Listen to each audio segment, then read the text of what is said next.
یہ آپ کے لیے سبق ہے یہ قربانی، کہ اس قربانی کرتے وقت عہد کیجئے آج اللہ کے نام پہ ذبح کر رہا ہوں تو اب کسی غیر کے نام پہ ذبح، وگرنہ مشرکین مکہ یہی کیا کرتے تھے. وَجَعَلُوا لِلَّهِ مِمَّا ذَرَأَ مِنَ الْحَرْثِ وَالْأَنْعَامِ نَصِيبًا فَقَالُوا هَذَا لِلَّهِ بِزَعْمِهِمْ وَهَذَا لِشُرَكَائِنَا. وہ اپنے جانوروں کو، اپنے بکروں کو، اپنے اونٹوں کو، اپنی کھجوروں کو دو حصوں میں بانٹا کرتے تھے اور کہتے یہ اللہ نام کی، یہ بابا کے نام پہ، یہ حبل کے نام پہ، یہ لات کے نام پہ، یہ عزہ کے نام پہ، یہ منات کے نام پہ، اور یہ اللہ کے نام پہ. وہ بھی اس طرح کیا کرتے تھے. اور اگر میں نے اور آپ نے بھی یہی کیا، بلکہ کئی بدنصیب تو ایسے ہیں جو یہاں مکہ شریف پہنچ کر فون کرتے ہیں پیچھے طبیعت بہت خراب ہوگی، جب سے آیا ہوں بیمار ہوں، جاؤ حجویری صاحب کی قبر پہ چادر چڑھا کر دعا کرو داتا ہماری بیماری کو دور کر دے. وہ ظالم تو آیا کہاں پر ہے؟ تو آیا کہاں پر ہے؟ وقت کا بادشاہ بیت اللہ میں آتا ہے اور ایک فقیر کو دیکھتا ہے، وہ رو رہا ہے. فقیر سے مراد جو ہمارے زبان کا لفظ ہے، یعنی میلے سے کپڑے، خستہ حال، غریب الوطن. کہا مانگ کیا مانگتا ہے، کیوں روتا ہے؟ تو غور کرنا، بظاہر جس کی حالت کمزور تھی مالی طور پہ، وہ اس وقت کے بادشاہ کو کیا کہہ رہا ہے؟ کہتا ہے اس کے گھر میں بیٹھ کر تجھ سے مانگوں شرم آتی ہے. اس کے گھر میں بیٹھ کر، اس کے گھر میں بیٹھ کر تجھ سے مانگوں اس سے شرم آتی ہے. وہ پیچھے ہو کر بیٹھ گیا، کہا کوئی بات نہیں. جب یہ دعا کر کے باہر نکلا، بیت اللہ سے باہر نکلا، پیچھے پیچھے وہ بھی آ گیا.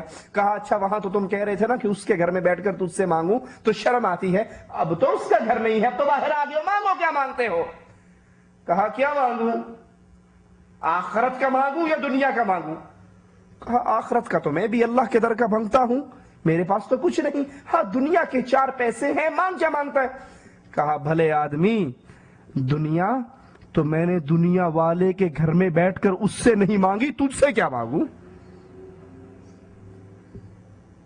یہ آپ کو سبق دے رہا ہے کہ اب سارا مال آپ نے خرچ کرنا ہے تو اللہ کے نام پہ. اللہ کے نام کے علاوہ نہ کسی کی 11ویں دی جا سکتی ہے، نہ بی بی فاطمہ کی سان کے دی جا سکتی ہے، نہ کسی قبر پہ چادر چڑھ سکتی ہے، نہ کسی قبر پہ دیا جل سکتا ہے، نہ کسی قبر پہ پھول ڈالے جا سکتے ہیں، نہ کسی عرس اور میلے کے لیے چندہ دیا جا سکتا ہے. یہ مال خرچ کرنا عبادت ہے اور یہ حق ہے صرف ایک اللہ عز و جل کا.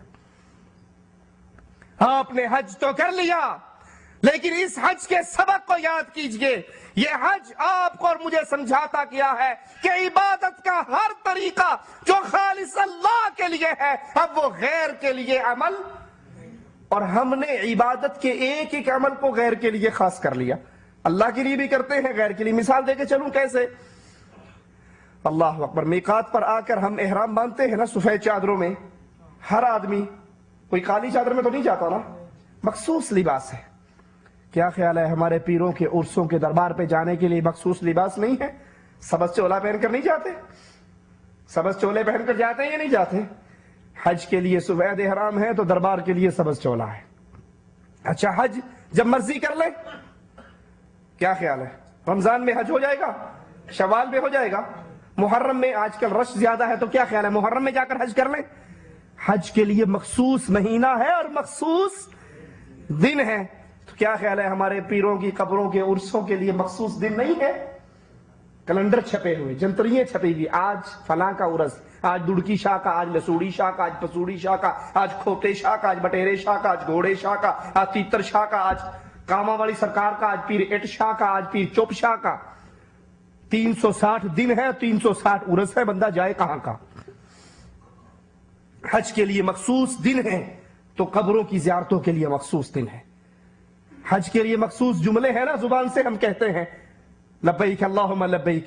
تو بزرگوں کی قبروں کی زیارتوں کے لیے بھی مخصوص جملے ہیں. اگر اسلام آباد جا رہے ہیں تو پھر کیا کہیں گے؟ بری بری سرکار بری، میری کھوٹی قسمت کر دے ہری.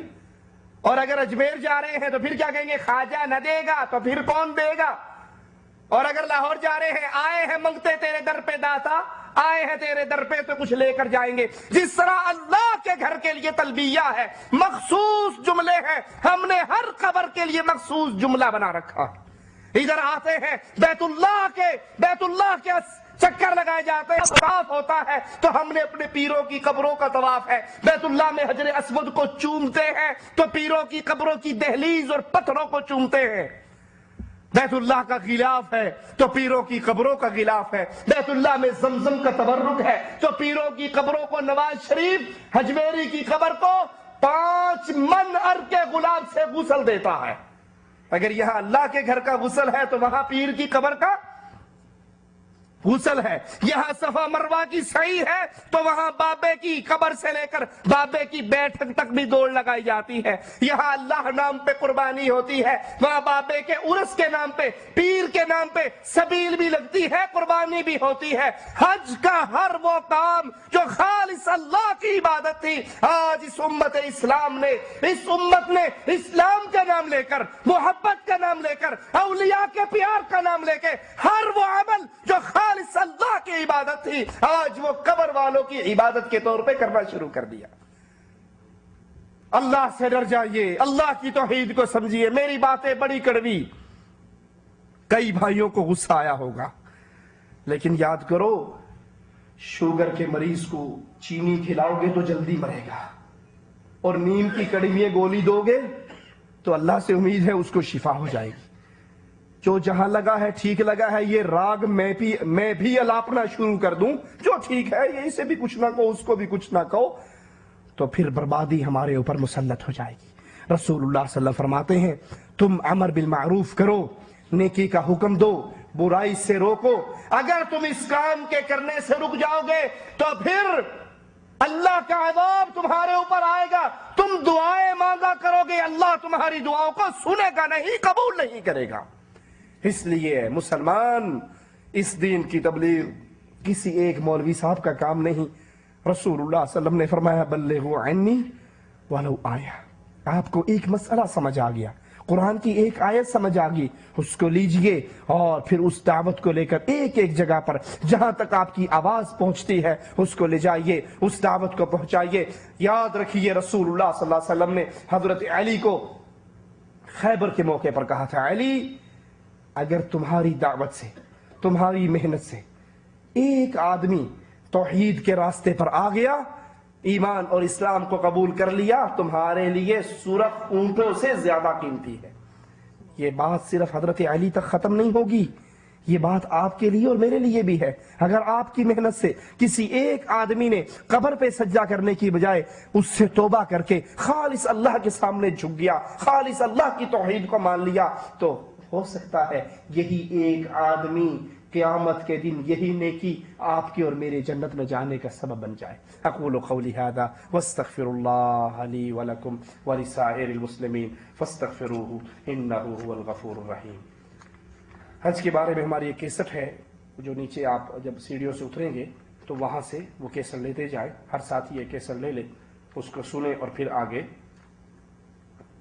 سنا دے، آگے پہنچا دے۔ سوال ہے انڈیا والے عرفات کا روزہ کب رکھیں گے؟